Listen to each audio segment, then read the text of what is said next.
Det är vapenvila mellan USA och Iran och rally är att vänta på börsen. Välkomna till Börsfrukost.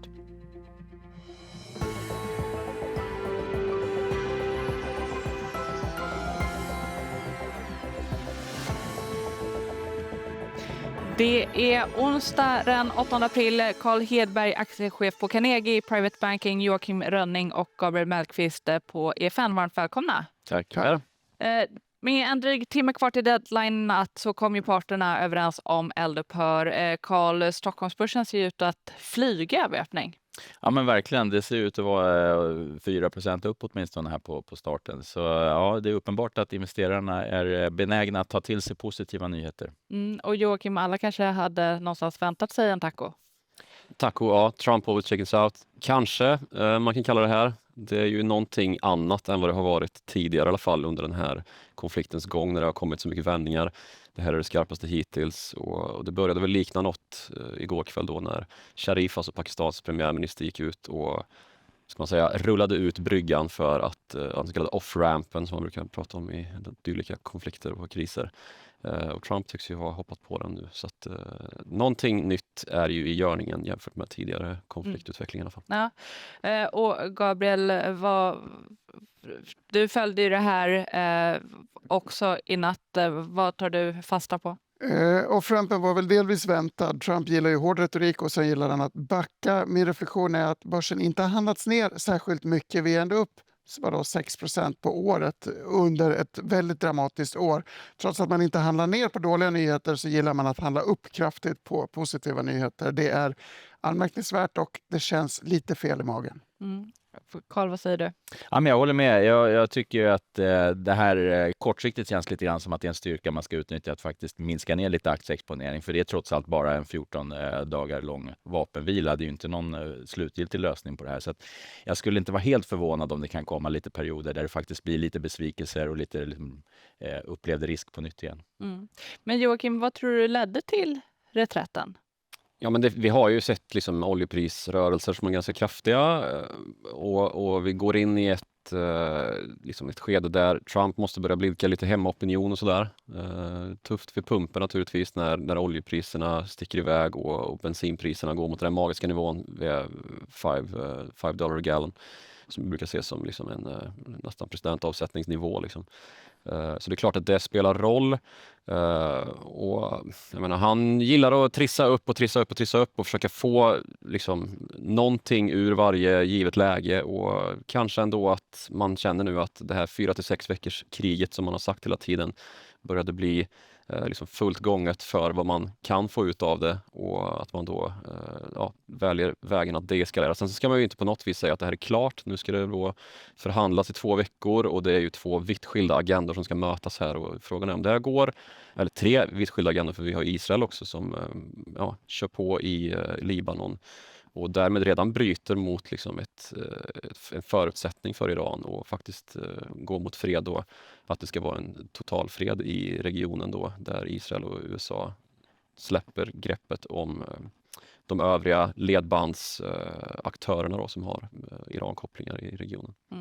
Ja, men det är väldigt bräckligt, men det är ändå en vapenvila nu i 2 veckor. Men hur den här liksom lite varannandags hand där vi har liksom tappat lite grann, ser liksom ett tydligt lyft.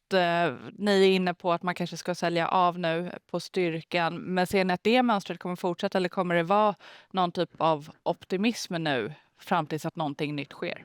Ja, men jag tror absolut så marknaden har ju varit ganska optimistisk skulle jag säga under egentligen de här senaste veckorna ändå, givet att man inte har handlat ner det mer. Visst, det var ju perioder där det såg lite mer dystert ut, men ganska snabbt så har det kommit tillbaka då. Det minsta egentligen lilla hoppet om att det faktiskt fanns en ganska snabb väg ur den här konflikten har ju gjort att marknaden har kommit tillbaka till lite mer positivt synsätt.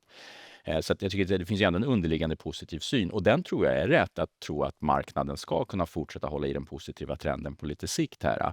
Men jag tror ju att det här är nog inte det sista vi har sett i den här frågan och det är ju uppenbart att det är ganska lätt för Iran att störa de här oljeleveranserna och det kommer ju inte försvinna, den osäkerheten nu, att börjar man tvivla på att det här kommer vara liksom en varaktig fredsuppgörelse så kommer man ju på nytt se att oljepriserna kommer kunna röra sig uppåt. Vi nämnde Israel precis. Jag tycker det är en viktig parameter i osäkerheten här. Israel var inte särskilt involverat, som jag förstod det, i fredsuppgörelsen. Det är också Israel som har varit centralt drivande i att starta den här konflikten. Hur Israel agerar är en viktig riskfaktor här. Jag tror att Donald Trump hade ställt till en enorm oreda. Han behövde komma ut. Han gör det genom att öka trycket. Det föll tillräckligt väl ut. Han kan liksom låtsas att det här på något sätt gick bra. Kanske blir det ändå en avgörande väg ut ur den här konflikten som marknaden kan glädjas åt. Ja, och vi kommer att prata mycket mer om det här. Jag vill också fördjupa mig lite i oljepriset som vi har varit inne på. Det har fallit kraftigt. Brent ner ungefär 10%. Nadia Martin Wiggen på Svealand Capital är med oss nu. Welcome to the show. We have a ceasefire and the oil prices are plummeting. Is this as you would have expected, or is the price drop larger than you would have thought? Well, given the news and detail that we have, the price has come down quite a lot. Around $100 has been more or less the floor, $99, $100. And the details are very loose on this ceasefire. And most importantly, it will take time for the shipping market to react to an opening of the Strait of Hormuz. And we only have 2 weeks to allow that through. So the price drop has been quite dramatic overnight. We dropped to $92 and we still don't have any new oil. So it's quite dramatic, especially because the physical market yesterday traded up to $144 on dated Brent. And that's for, near-term delivery. So it has been a very dramatic drop very quickly, but with very low volumes. Oil market as exaggerated and overreactive as equity markets. Is this an exaggerated move, essentially, what we're looking at now? Yes, I mean, as we've seen, the equity markets, they traded up a bit, but not nearly by this magnitude. And our viewpoint really at Svelland Capital has been that Trump will continue to do everything he can to keep that oil price down, to give him maximum optionality on what he does next. So this morning, it looks like he has succeeded in terms of bringing down the oil price. He still has troops heading over to the Middle East. And it's important, I think, from the U.S. perspective to enforce something in terms of opening the Strait of Hormuz. And that is yet to be seen how quickly and how lastingly ship transits can start to be made. Iran and Oman will be allowed to take a toll on ships passing through the Hormuz during this ceasefire. Which effects will this have on the oil market?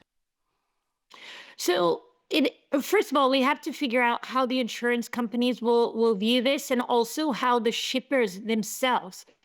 For example, the Japanese Ship Owners Association, they are looking into the details of this. How would they make payment to Iran and potentially Oman for these transits? The detail suggested has been that $2 million will have to be paid relatively per ship. So this will likely take time. There's also a lack of detail as to when the ceasefire starts, because Iran suggested it was effective immediately. Trump said once the Strait of Hormuz is opened. We see that 2 ships are trying to transit now, but they are more connected to Iran and the Dark Fleet. Historically, it's not a Western ship connected to the U.S., for example. So this is where it will take time, I think, to organize the details, and then the market will take additional signals from that on the oil side.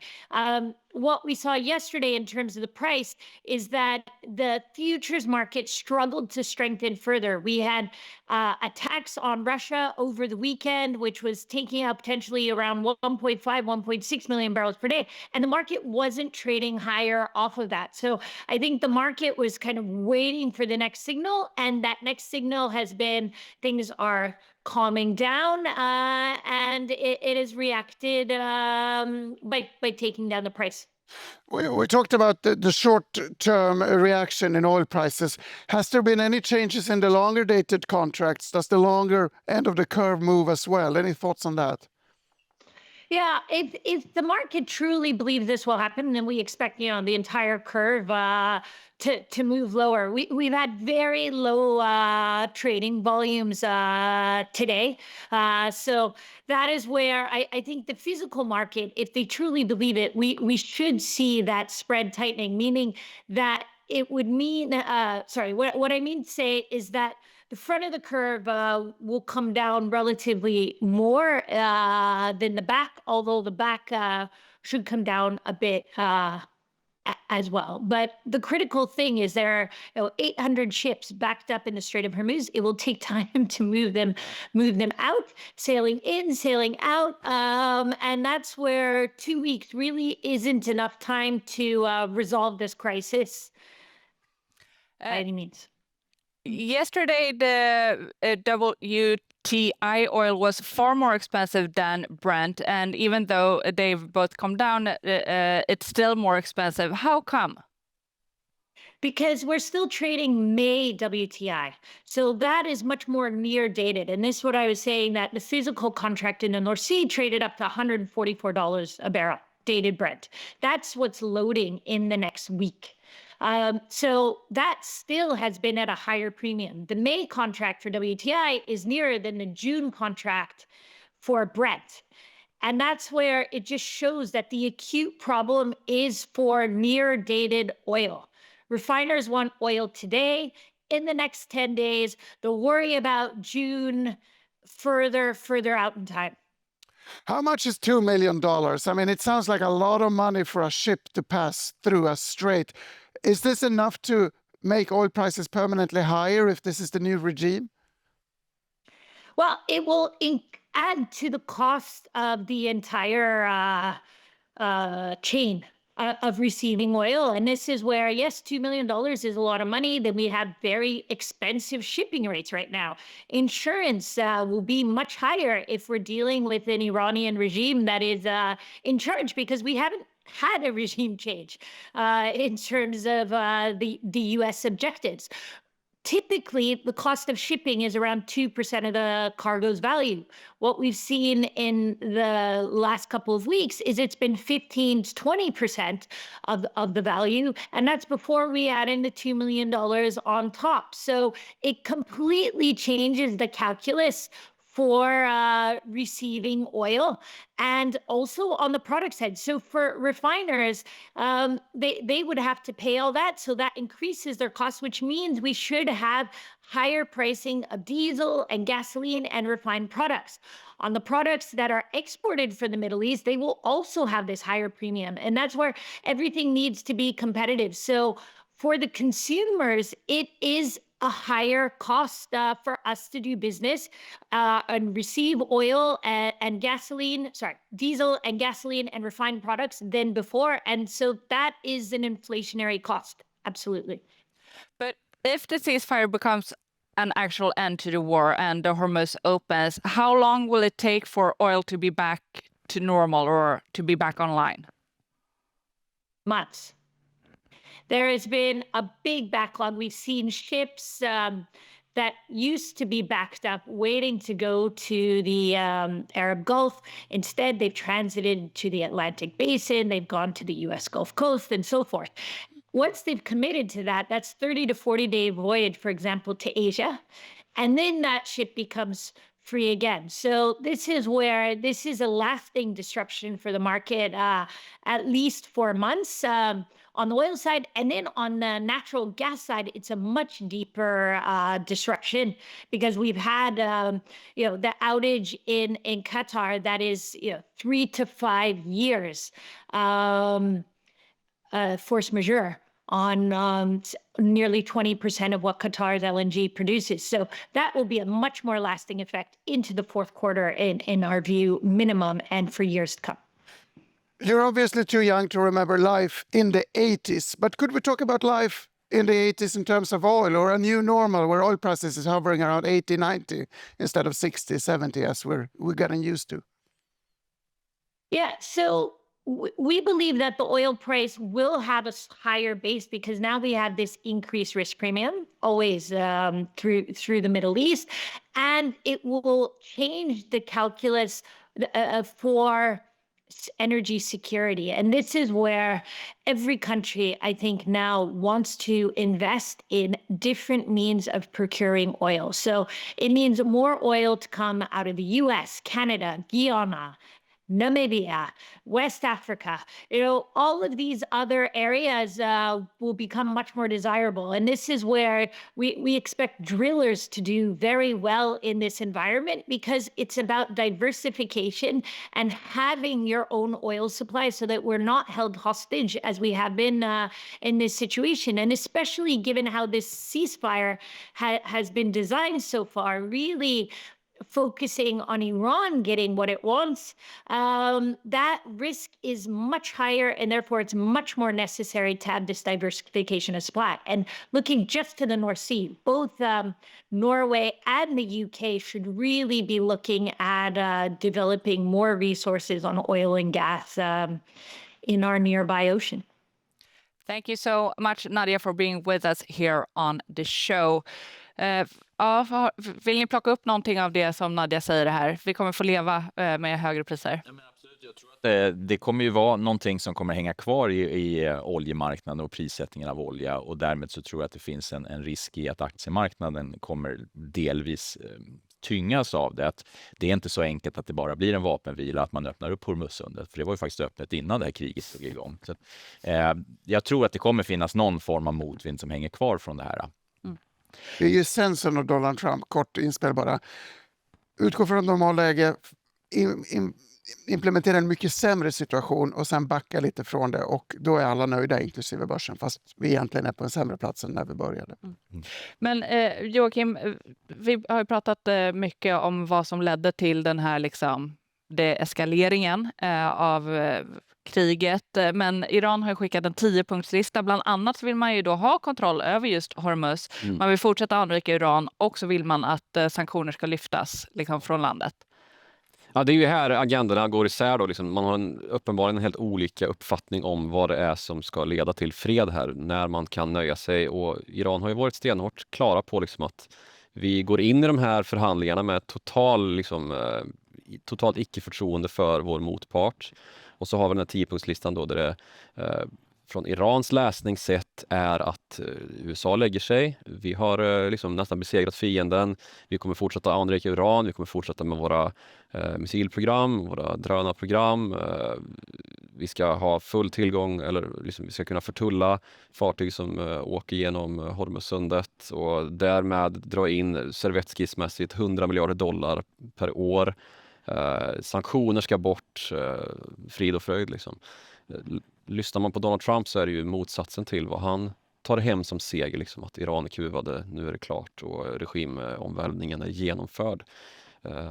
Så det blir ju nästa steg då att se, kan man rädda ansiktet rakt igenom här från alla tre håll då.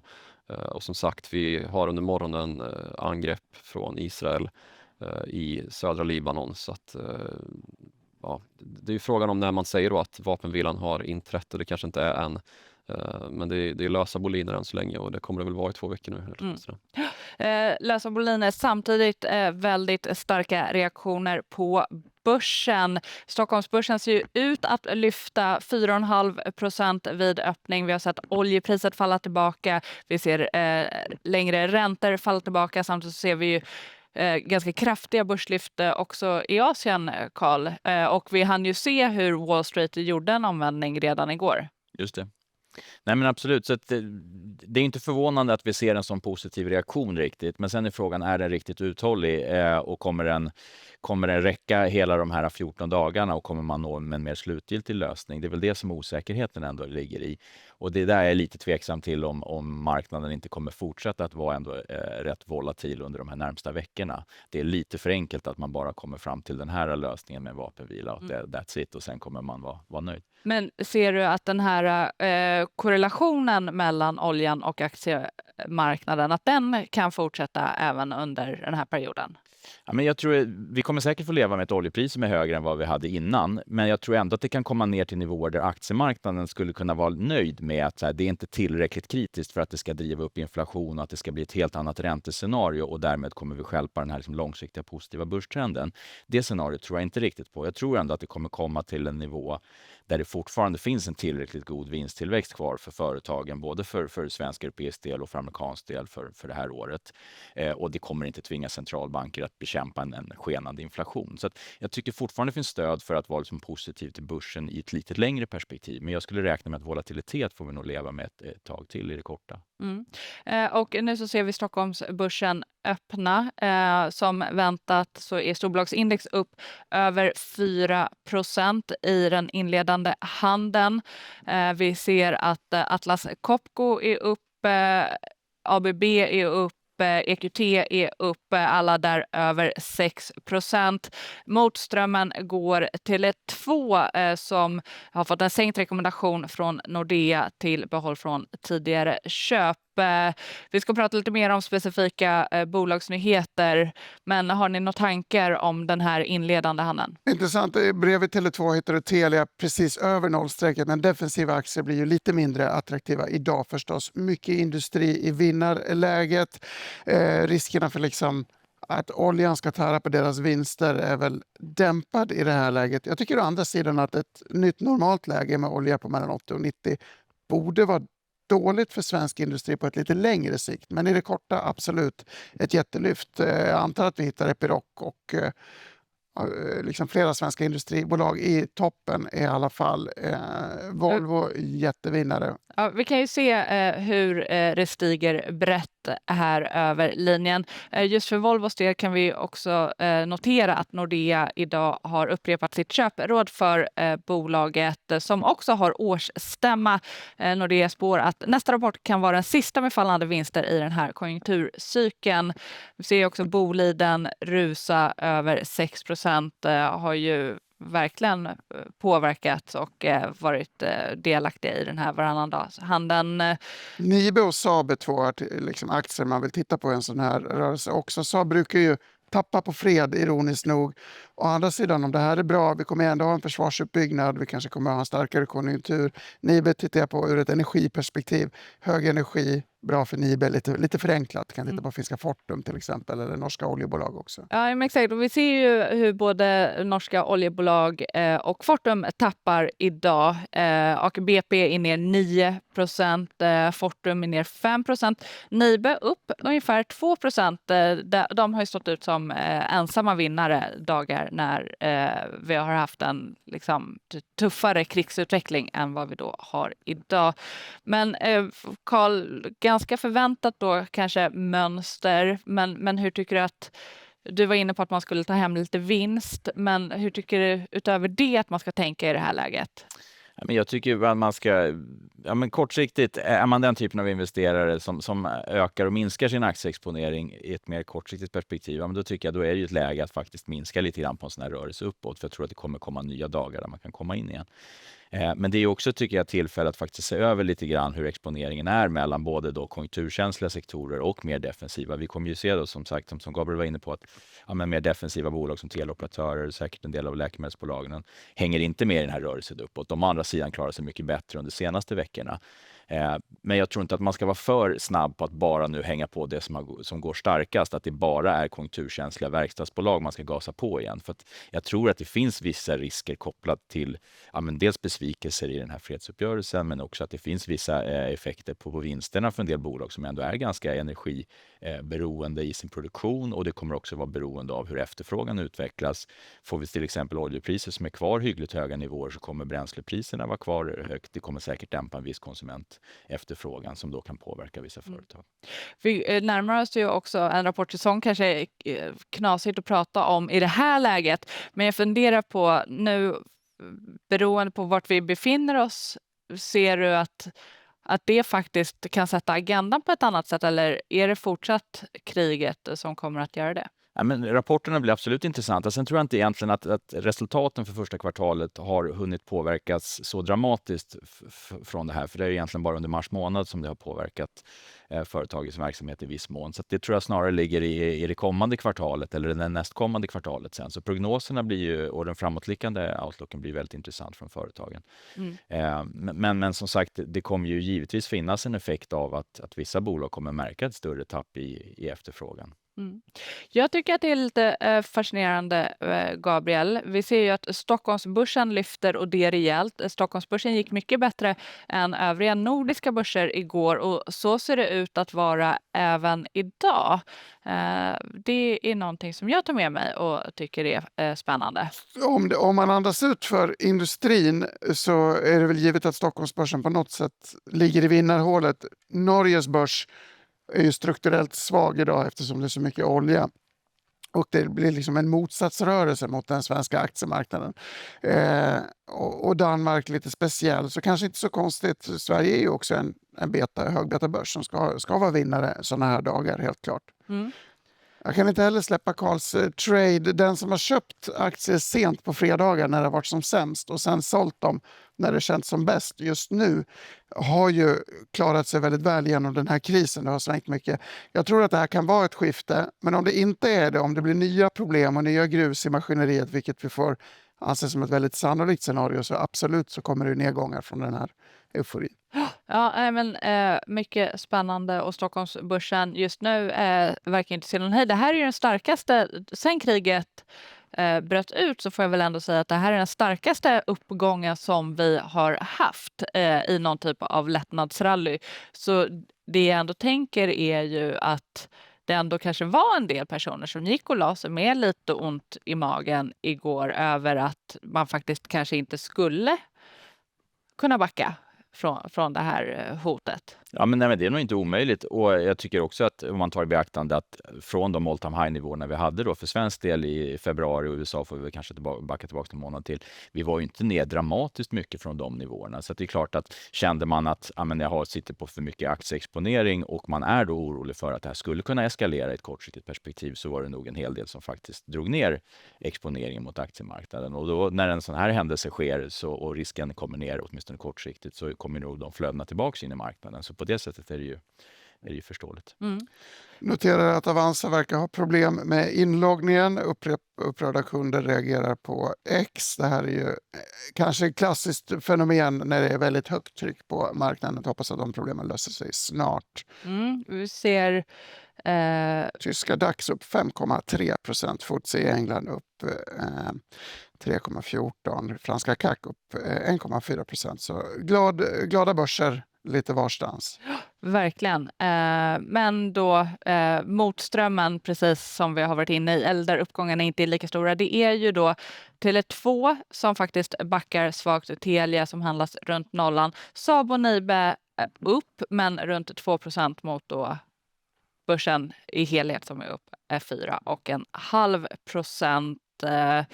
Ganska väntat, men om vi ska försöka summera det som vi ser, både på marknaden men också i nyhetsflödet, vad ska vi ta med oss? Ja, men jag tycker det som ändå är intressant och viktigt i det här, nu är det väl ändå en liten bekräftelse på att alla inblandade parter i det här kriget ändå har ett intresse av att trappa ner det. Att det inte finns någon part som gärna vill fortsätta ha en annan agenda. Så det tycker jag är positivt för börsen i ett lite längre perspektiv. Men sen är det ju också att det har ju varit ett tydligt kvitto på att det återigen är åtminstone kortsiktigt rätt att agera på det här mönstret, att köpa på nedställen som har varit, och att det blir oftast en snabb återhämtning, och inte minst då Trumps förhandlingsutspel, att de mer ofta blir en tillbakagång snarare än någonting som man gör verklighet av. Kan vi lägga till EQT som är dagens vinnare nu en stund in i handelsdagen. Cykliskt går ju jättebra, men EQT som har varit ifrågasatt länge, men där vi också sett insynsköp och storägaren Investor som ökat, är en av dagens verkliga vinnare. En revansch för en lite stukad riskkapitalistjätte. Ja, mycket spännande. Upp över 7%. Boliden upp närmar sig 7%. Även ABB stiger kraftigt.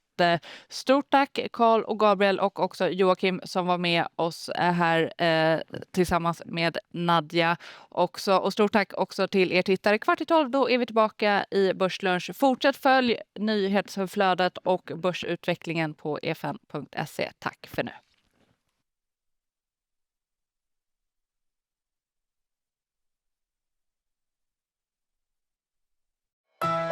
Det här var en produktion produktion från EFN. Ansvarig utgivare Anders Hägerstrand.